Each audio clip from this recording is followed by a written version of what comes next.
Oh yeah, that's nice. Yeah. Okay. Yeah. I pages. I invite Adam and Susan to talk a little bit about our J6 today. Thank you, Adam. Could you please talk? Sure. I'm Adam Villarreal, the fugitive J6er. I'm here live in front of the White House with the wonderful Suzanne Monk. And we're here today to talk about some of the current events facing J6 and just some of the advocacy things that we would love to discuss with America and the J6 community. Suzanne? Adam, it's good to see you here in Lafayette Park in front of the White House where President Trump sits. President Trump, who signed all of those beautiful pardons that we're so very grateful for. Of course, if any of you have read my book, How to Pardon the J6ers, a comprehensive strategy guide for President Donald J. Trump, you know that the pardons we received are not what Suzanne Monk suggested. It's not really what I asked for. It's all right. And I know you all can't say that, to be fair. Every J6er who received a pardon, I know how grateful you have to be. So let me be your voice as the person who made the suggestion. I asked for a pardon of innocence, President Trump. And there's a specific reason I did that, and it's very laid out clearly in the strategy book, which you, by the way, can still read for free at j6pardonproject.com.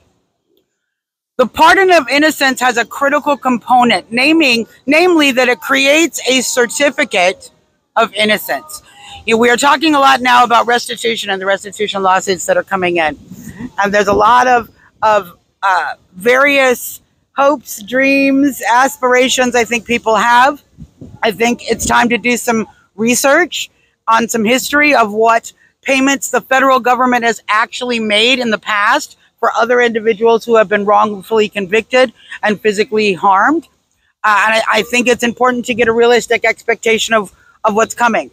I also think it's important with that to understand one of the things that makes it so vital in getting full compensation and getting appropriate compensation is something called the certificate of innocence. And that is a certificate that says you are innocent. This person was wrongfully convicted. They're an innocent individual. And that is what the pardon of innocence would have done, and can still do. So one of the things that I'm going to be working on over the next summer is to continue to push for what was really needed. The vast majority of individuals on January 6th were completely innocent of any crime they were accused of. They were falsely misled through open doors in an entrapment scheme in such a manner that they did not commit crimes that merit any additional prosecution, any crime whatsoever. They are innocent. There are some individuals who did commit crimes.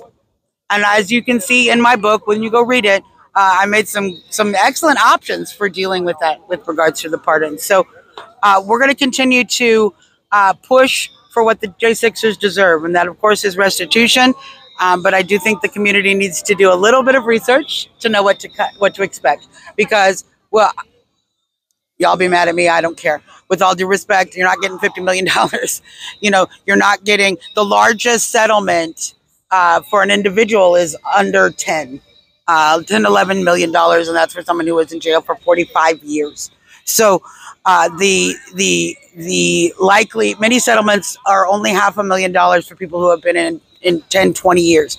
So I understand there's a lot of mitigating factors. Yes, businesses lost. All of that, and I know that that's all important in the restitution, the costs of lawfare, etc.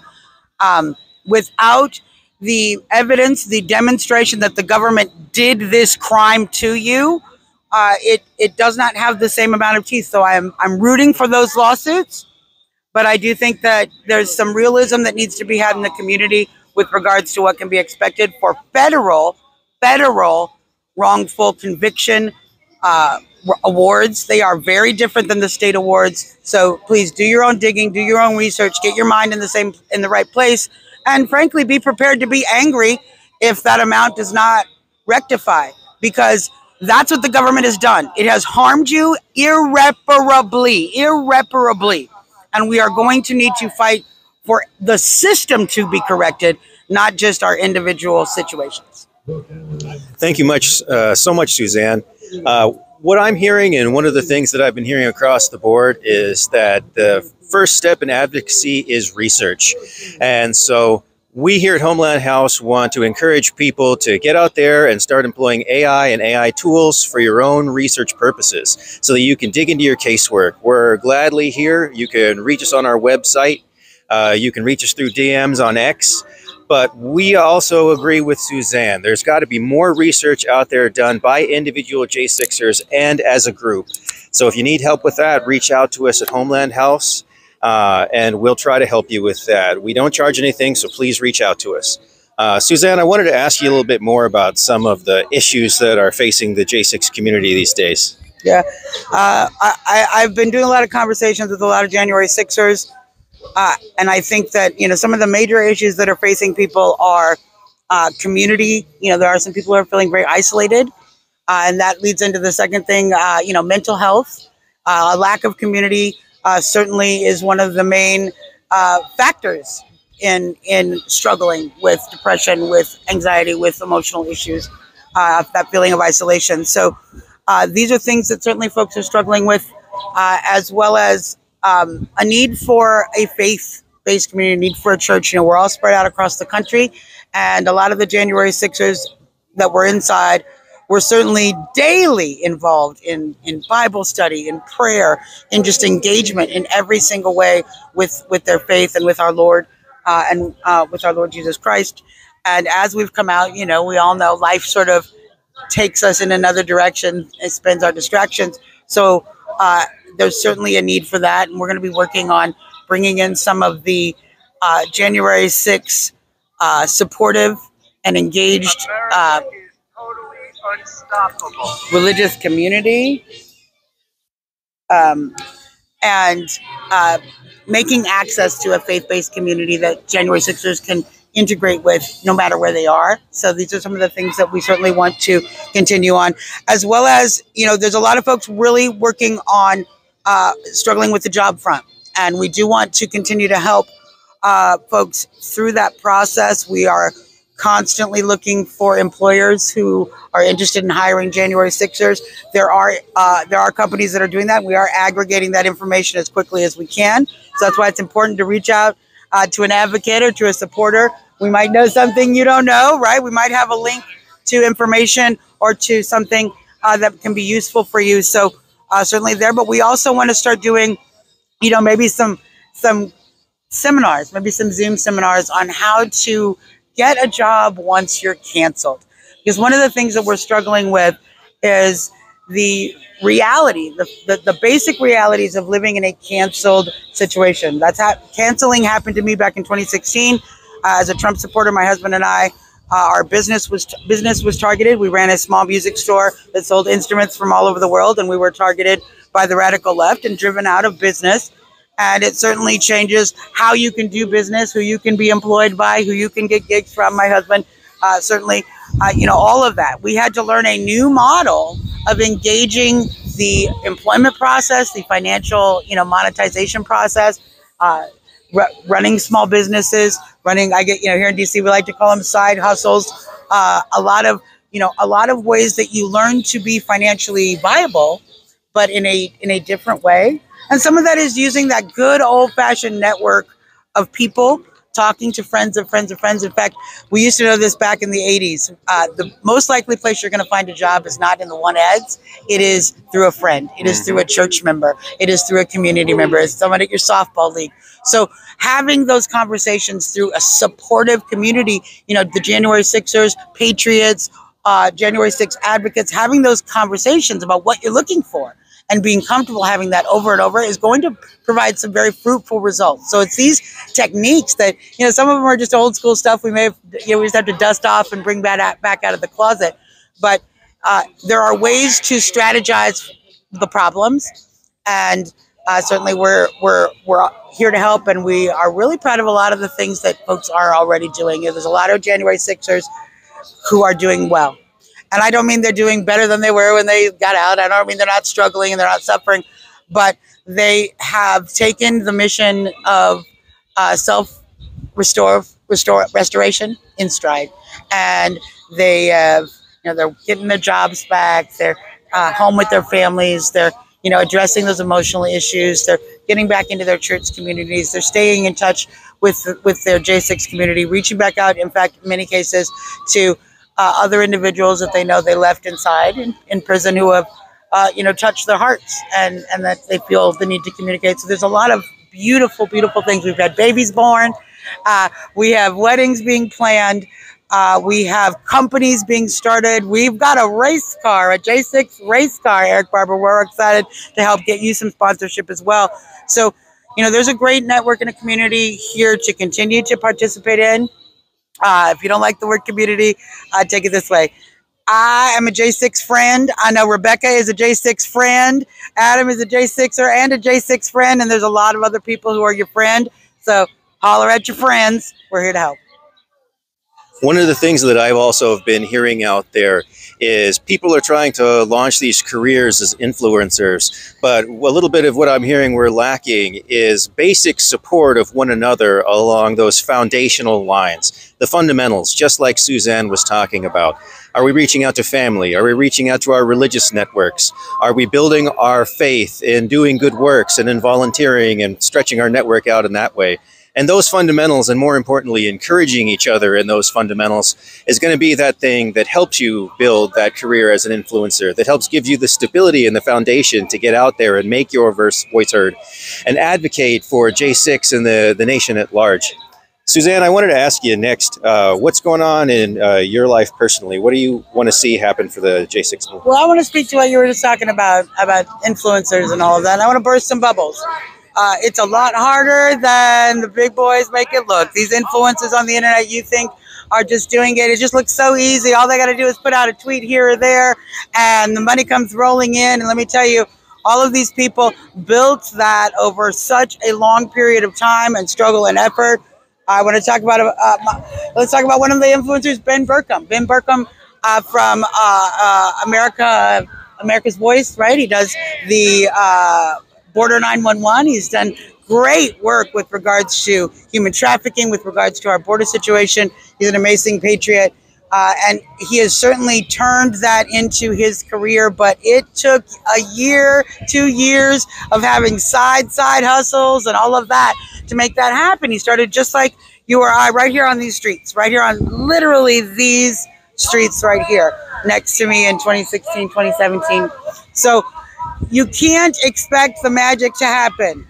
You have to build a support structure that allows you to be a content creator as an art. Consider yourself an artist. You love to make the art. You would make it if you were sitting in a broke little tent right here over in front of the White House like our good friend Filippo is. That it's art. And then you need to provide for your life. And if you do your art well enough, good enough, and lucky enough, it might pay for your life. Maybe. Please don't count on this life. It is a primrose path that so many people have been led down by our modern illusion that technology makes it so easy. It is much more work than it appears to be, and the work can be done and you can be successful, but you need to build yourself a structure to actually get that success. You cannot depend on that alone. So, that's one of the things that's important for any of us. And I've had several podcasts. I've done this many times. It's not, I have a new one actually coming out. I'm going to be doing a show on Enrique's network, Mama's Den, right? As the Proud Boys Den mother, we're going to be doing interviews with Proud Boys and talking to our different boys and what they're doing in their lives. It's going to be a really fun, just entertaining show. Tapping into a little of my comedy roots. I was a stand-up comedian for 15 years, so there's some fun stuff with that. I am working on my book, We Are the Storm, which is a timeline-based telling of the activism that has been going on for me personally and from all of the groups around me for the last going on 4.5 years now, with, of course, some significant focus on the Pardon Project. And I think even bigger than the Pardon Project, even bigger than the book, even bigger than the year of building support for the president, which was so critical. What we did on those few weeks of January, right before release, what I like to call release watch, the efforts we made to make sure that this White House right here knew that we expected that promise to be met on day one without fail. And we would be there watching, good or bad, and showing the world.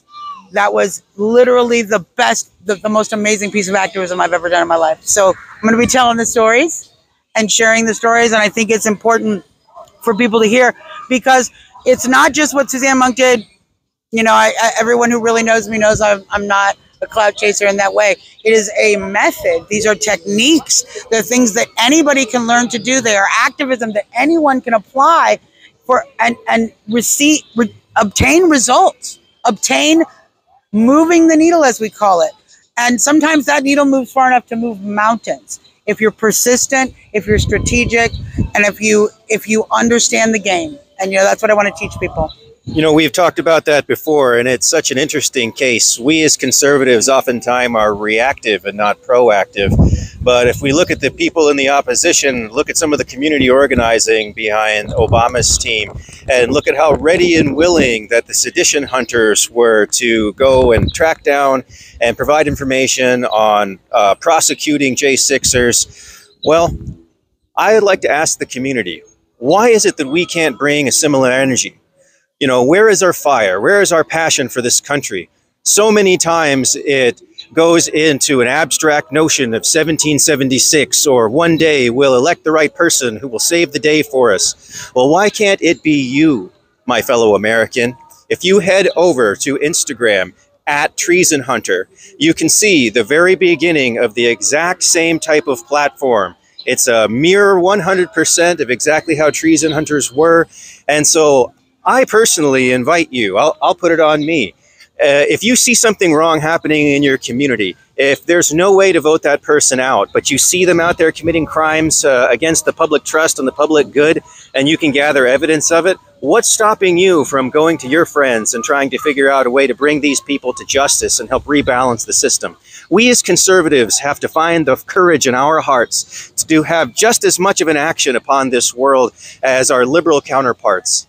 What would you think about that, Suzanne? Well, Adam, until Kash Patel over at our little FBI office decides to do what needs to be done and go after the radical, violent, domestic terrorist Antifa organizations. They are a network of organizations that operated under an Antifa ideology. So please don't tell me Antifa is a thought. It is a network of individuals that are very structured, very organized. They've actually been financially connected with our own federal government.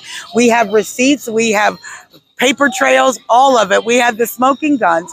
We need to be putting these people in jail for our own safety. The recent bombing that you saw at the fertility clinic is a radical leftist bombing. The manifesto is very clear of the radical leftist ideology. And throughout 2016, 2017, to all of these years, we have seen violence, deadly violence coming from the left. We see it again, and it comes from the individuals known as Antifa. And while we were under the Biden criminal regime, Antifa became sedition hunters. Right. They used our own money to train and recruit individuals to use the internet to hunt and stalk and then have an illicit and wrongful criminal relationship with our FBI so that they could provide evidence to the FBI that the FBI could not lawfully obtain itself. They used sedition hunters specifically to get around the law.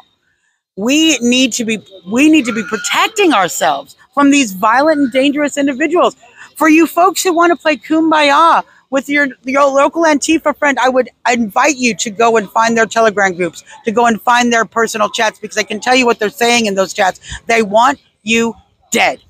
Dead. They're not kidding. They want you killed. They want you dead. They laugh at every bad thing that happens to you. If you get in a car wreck, they celebrate and cheer. That's who they are. They want you in jail if you can't be dead, and they will do anything they can, including call any law enforcement officer and make any rash and wrongful accusation against you whatsoever. And there are J6ers who know exactly the feeling of that. So they are not your friends. There is not a way to bring them around. They are a dangerous domestic terrorist organization that wants to hurt you. We need to be targeting them for law enforcement engagement and criminal prosecution, not chit-chatting with them on the internet. You know, and that's such an interesting point, Suzanne. We here at Homeland House and on the MAGA stream, we of course don't advocate you to break any laws. We want you to take the proper channels, but it has more about the mentality. When your mentality is somebody else is going to take care of it. When your mentality is one day somehow that it will work out. It's so different. It's night and day from when your mentality is, I am going to do whatever I can. I'm going to call my friends. I'm going to get online. I'm going to investigate. I am going to bring all of my force that I can legally to bear on this problem to help balance the scales. Because, ladies and gentlemen, when you're in a fight for your life and the other person is cheating and they have paid off the referee, what else are you supposed to do but gather up your community and fight as hard as you can? Just like our president told us, fight, fight, fight. Reach deep into yourself, into your friendships, into your communities, and start talking to each other. Go to the barbecues, set up meals, bring the community together through the churches, and you'll find a lot of people out there, they feel just like you about these things. Suzanne, I wanted to go real quick on to some of the things, the positive things that you've heard from the community. I would love to hear more about that. Well, you know, there's a lot of folks I think are being a little quiet about some of the positive stuff, but just some wonderful moments. I know Cindy Young got to spend some wonderful moments with her grandchildren over Mother's Day. We got to see a lot of really wonderful photos on that day. Some people who got to spend for the first time, you know, a day with their mothers, and that was absolutely fantastic. You know, we got a few weddings in the works. I'm excited to hear that there's some folks certainly found love and are gonna make the permanent commitment, and we're certainly so happy and supportive of that. You know, we've got a few new babies out here this year, J6 babies, we like to call them, home confinement babies, some of them, if you know what I'm saying. So we're excited about that. We're excited about the folks who've gotten, you know, back into their jobs, who have gotten back into the, you know, in many cases, the employers that left, when they left, they have taken, you know, many J6ers back and with open arms. So there's certainly a lot of that really good stuff going on. I know we've got some wonderful events in the community coming up with regards to summer gatherings. We have Eric Barber, who is doing such an interesting, he's a stock car, he's a race car driver, I think NASCAR stock car racer, and semi-pro, and is certainly looking for some sponsors for his vehicle, and it looks like we might be able to get some of that in the J6 community, some J6 sponsorships, and certainly he wants to make his number 16. This is what he's told me, so I'm excited. We're going to have a race car in the movement. That's an awesome thing.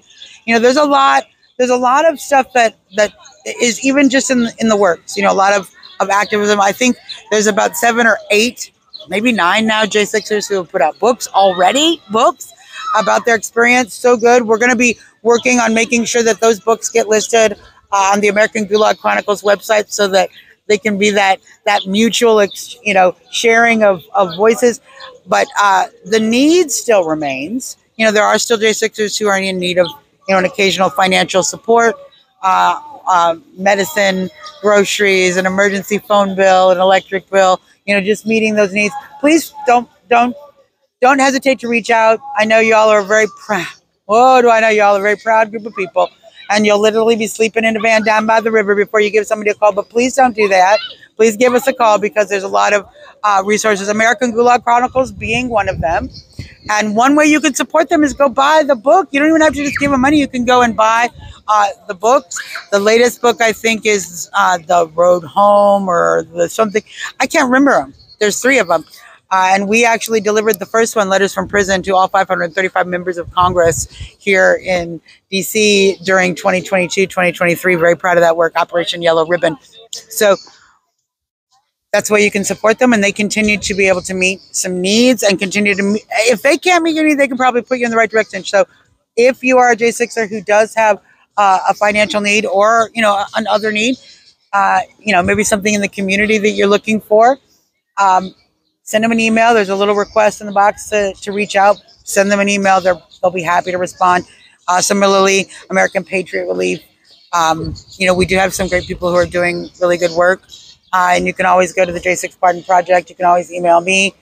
You can continue to message Jake Lang. I know he's been doing some good work as well, even though he's running around the country, doing a little bit of, politicking, I might say, politicking, if you will. You can also reach out to Adam and the work that you're doing at Homeland House. Homeland House.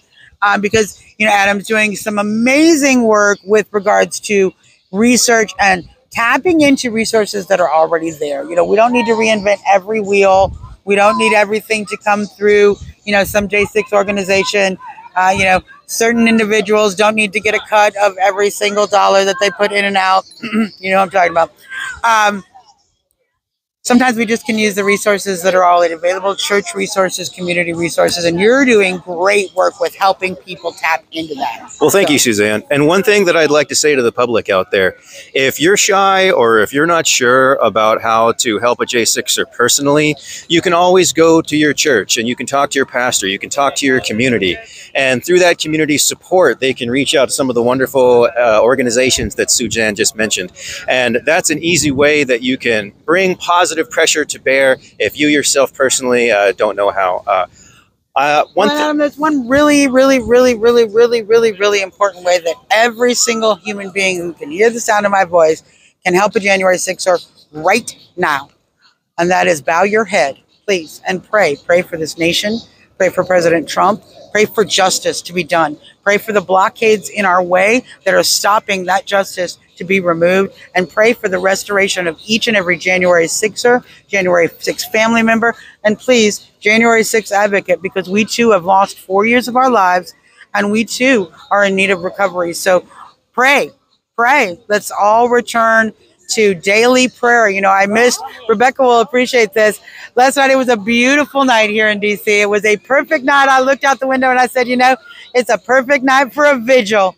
And there was no vigil to go to. And I remembered all of the nights that we sat, and I remembered how each and every night there was a group of people there praying, worshiping, singing, fellowshipping, and standing watch over our nation and over justice itself. And so I missed that. And we need to recreate that in whatever way we can in our lives each and every day, because it's so important. Suzanne has been kind enough to join us here with Rebecca, but this is a call to action out to the entire community. If you would like to come down here on Mondays at 2 p.m. Eastern Time and come onto the stream and talk about J6 issues, everyone's welcome down here. Please come on down. We'll get you on the show, and we'll get out here to advocate our voices and make them heard. One last thing that I wanted to finish up with is I wanted to engage with the audience a little bit, because they bring something really special to the table. So some of the audience members actually have intimate knowledge about Chinese communism and Tiananmen Square and some of the terrible things that happened. And I think that's one of the reasons why Chinese MAGA has been so passionate and such ardent supporters of J6, is because they saw what could happen. And so I want to take it to the audience now. If there's any questions out there or any warnings, anybody has any thoughts about the trying to fight communism in the United States and what you see and what we can do to advocate as patriots. Someone talked about they are doing that. What Sven talked.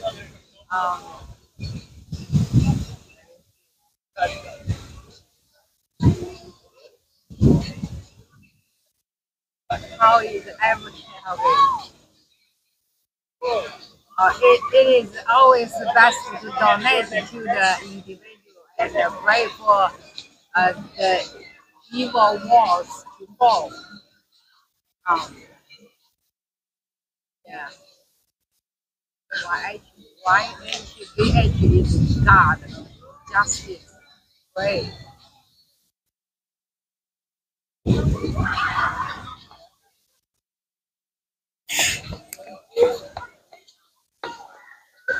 So we're hearing calls to prayer, we're hearing calls for justice, we're hearing calls for helping out individual J6ers. I just wanted to thank everyone for having a few minutes to come down, and thank you to our audience for engaging with us here on another Monday. God bless you and God bless America.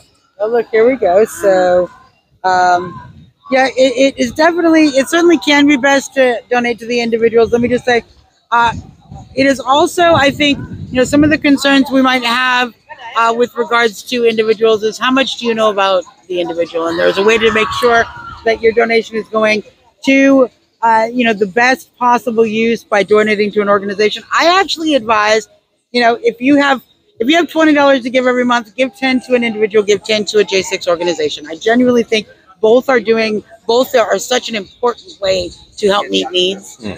And frankly, if you'd like to just make a pledge, like you say, yeah, I got $100 if a J6er needs it, reach out to me. We're actually making a list of J6 pledges for folks who might be able to meet an emergency need in that way. So, 906 days on the corner in almost every state. So good. Let's think about that again. Let's start maybe thinking, doing some vigiling, doing some revival. Let's bring that back into our world, into our J6 family, you guys. I think it was something that was so rich and valuable. And I know we are happy to not have a reason to go stand on that corner, but we do genuinely love each other. And it wasn't just being there because the J6ers were there in jail. It was the fellowship. It was standing for our country together over and over. That was such a beautiful thing. Rebecca knows. She knows she was there on the corner so many. It was an experience. And if you got a chance to be a part of that experience, it changed you. And we should keep making that change in our life over and over. It wasn't just for the individuals, it was for what they believed in. For our country. We stood for our country. Patriots stood for our country on a corner here in DC every single day for years. And we all still have Freedom Corner in our hearts. So we're going to find a new Freedom Corner, I'm sure, and start bringing that energy back. Wonderful. Well, thank you so much, Suzanne, for joining us today. I'm Adam Villarreal, and we're live here in front of the White House in Washington, D.C. Every Monday. Welcome. Yeah. Thank you. Thank you, Patriots. Every Easter time, every Monday afternoon, 2 p.m., Adam and some Patriots will in front of the White House. Welcome, everyone. If you have time, stop by here. Thank you so much. Thank you for everyone donation, pray, all the things you done for this country, for the J6ers. Thank you so much. We will see you next time. Thank you. Okay, we're done.